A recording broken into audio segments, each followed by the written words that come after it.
अकोला महानगरपालिकेच्या सर्वसाधारण सभेत थेट प्रक्षेपण अचानक बंद केल्यानं विरोधक आक्रमक झाले आहेत।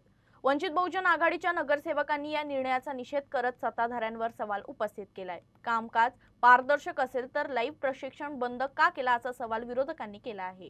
विरोधी प्रतिनिधींनी सत्ताधारी पक्षावर ताशेरे ओढत या निर्णयाचा जोरदार निषेध केला। संसद आणि देश राज्यातील मोठ्या सभागृहांमध्ये वादविवाद होत असतानाही थेट प्रक्षेपण केलं जातं। मग अकोला महापालिकेतच लाईव्ह प्रक्षेपण बंद करण्याचं कारण काय, असा सवाल विरोधकांनी उपस्थित केलाय। सत्ताधाऱ्यांचे कामकाज जर पारदर्शक आणि नियमानुसार असेल तर ते अकोलेकरांपासून का लपवले जात आहे? दाल में कुछ काला है, म्हणूनच लाईव्ह प्रक्षेपण थांबवण्यात आलं आहे, अशी शंका विरोधकांनी व्यक्त केली आहे।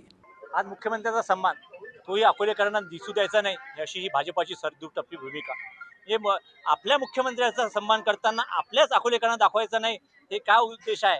मी तर म्हणतो पूर्ण अकोले शहरात मोठे मोठे स्क्रीन लावून लावायचं, दाखवून जायचं। खरोखरच हा सन्मान करायचा आहे की फक्त कागदापुरती करायचा हा प्रश्न भाजपासमोर उपस्थित झाला आहे। भाजपांना हा सोंग करायचं होतं, तर हे सोंग स्वभावाच्या आतच करतात, हे सिद्ध झालेलं आहे। त्यांना लाईव्ह करायचं असतं तर त्यांनी पूर्ण अकोलेकरांना पहिल्यासारखं लाईव्ह केलं असतं।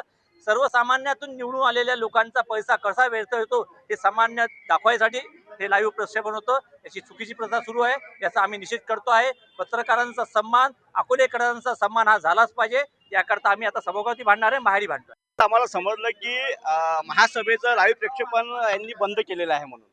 ही महानगरपालिका कोणाच्या इशाऱ्यावर चालते हे काही जनतेला सांगायची गरज नाही आहे।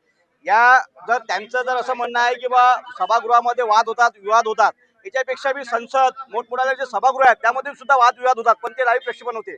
जर एवढं चांगलं काम जर सत्ताधारी करत असतील तर त्यांना अकोलेकरांना न दाखवायचं कारण काय? काही त्यांच्या मागं काळं पांढरं तर नाही आहे, त्यामुळे त्यांनी लाईव्ह प्रक्षेपण बंद केलेलं आहे। आणि आज ठराव होता, माननीय मुख्यमंत्री यांचा अभिनंदन ठराव हा जर भाजपा इतकी सत्ताधारी जर दाखवत नसतील अकोलेकरांना तर हे दुर्दैव म्हणा लागेल।